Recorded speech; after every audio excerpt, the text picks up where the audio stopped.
नमस्कार बच्चों, सत श्री अकाल, गुड इवनिंग। जो 12वीं पास कर चुके हैं उनके लिए भी ये वीडियो जरूरी है और जो 12वीं नहीं करे हैं, बीए कर चुके हैं, उनके लिए भी जरूरी है।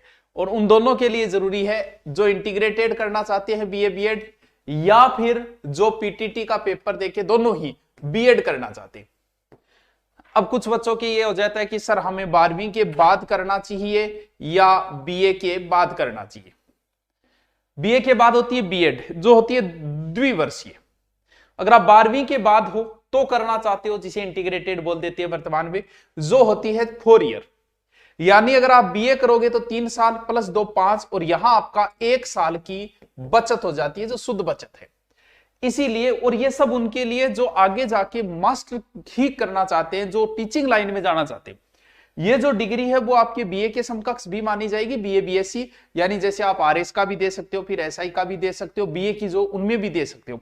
या फिर ये दो तरीके हैं। तो 12वीं वाले करना चाहे तो उनके लिए तो ये हो ही जाती है, और बीए के बाद करना चाहे तो भी है। तो पीटीटी की संपूर्ण जानकारी, क्या सिलेबस रहता है, क्या है क्या नहीं है।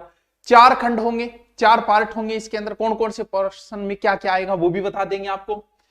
रीजनिंग आएगी, शिक्षण अभिरुचि आएगी, ठीक है, नॉर्मल चीज है, शिक्षण अभिरुचि कोई विशेष नहीं है। फिर जीके भी आएगा, और फिर क्या आएगा, हिंदी या इंग्लिश में से किसी एक का आपको चयन करना है। तो आप तो हिंदी भाषी, यहां बुध मारवाड़ी ऑप्शन को नहीं, आप मारवाड़ी भी चेक ध्यान। चारों खंडों में 50-50% होंगे। प्रत्येक पर्सन यानी कुल 200 अंक, यानी 600 नंबर का पेपर है, सीधी सी बात है। प्रश्न पत्र में कुल 600 अंक होंगे, अर्थात प्रत्येक का 3 अंक है। और नेगेटिव मार्किंग भी इसमें नहीं है। जैसे हमने पीटीटी दिया था उसमें नेगेटिव मार्किंग हुआ करती थी 2010, वर्तमान में नेगेटिव मार्किंग नहीं है। लेकिन एक जो पोर्शन है शिक्षण अभिरुचि का, उसमें स्तर होता है कि 0 नंबर मिलेंगे, 3 नंबर मिलेंगे, 2 नंबर मिलेंगे। सर ऐसे कैसे होता है?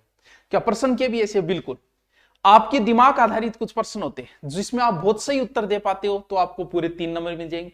थोड़ा सा आप बी में ऑप्शन ऐसा है कि ठीक ठाक है तो 2, फिर एकदम कमजोर है तो ए। इस हिसाब से होता है। तो इसमें इस हिसाब से होता है, वो सिर्फ एक ही पोर्शन है, बाकी नेगेटिव मार्किंग नहीं है। प्रश्न ऑब्जेक्टिव होंगे। चलो, अधिकतम समयावधि 3 घंटे। अब बात करते हैं हम कौन सी। एक तो रीजनिंग आएगी अंदर, एक शिक्षण अभिरुचि आएगी 50%, जीके के 50%, और फिर हिंदी या इंग्लिश में से किसी एक।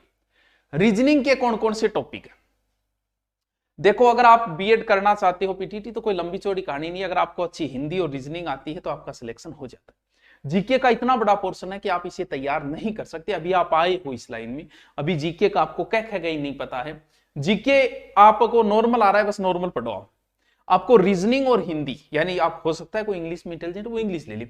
ये 2 ही चीजें आपका सिलेक्शन करवाएगी। बहुत इजी आती है ये, कि ज्यादा डरने की जरूरत भी नहीं है। 2 लाख लोग बैठेंगे, लाख में पास हो जाएंगे, लगभग इतने बैठते हैं। ये टॉपिक है रीजनिंग की। ये टॉपिक आप देख लो। परीक्षण है, समानता है, वर्गीकरण है, श्रृंखला है। रीजनिंग के जो भी टॉपिक है वो सारे टॉपिक इसके अंदर दिए गए हैं।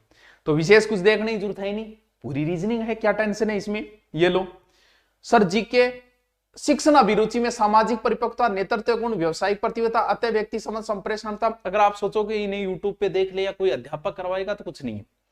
कुछ 15-20 क्वेश्चन आप कोई लाके बुक ऑब्जेक्टिव वगैरह उसमें निकाल लेना उसमें, क्योंकि ये गलत तो होना नहीं है भी। कुछ थोड़ा बहुत तो दिमाग है, 3 नहीं तो 2 नंबर तो लेके आओगे प्रत्येक में। तो इसमें भी कोई लंबी चौड़ी कहानी नहीं है।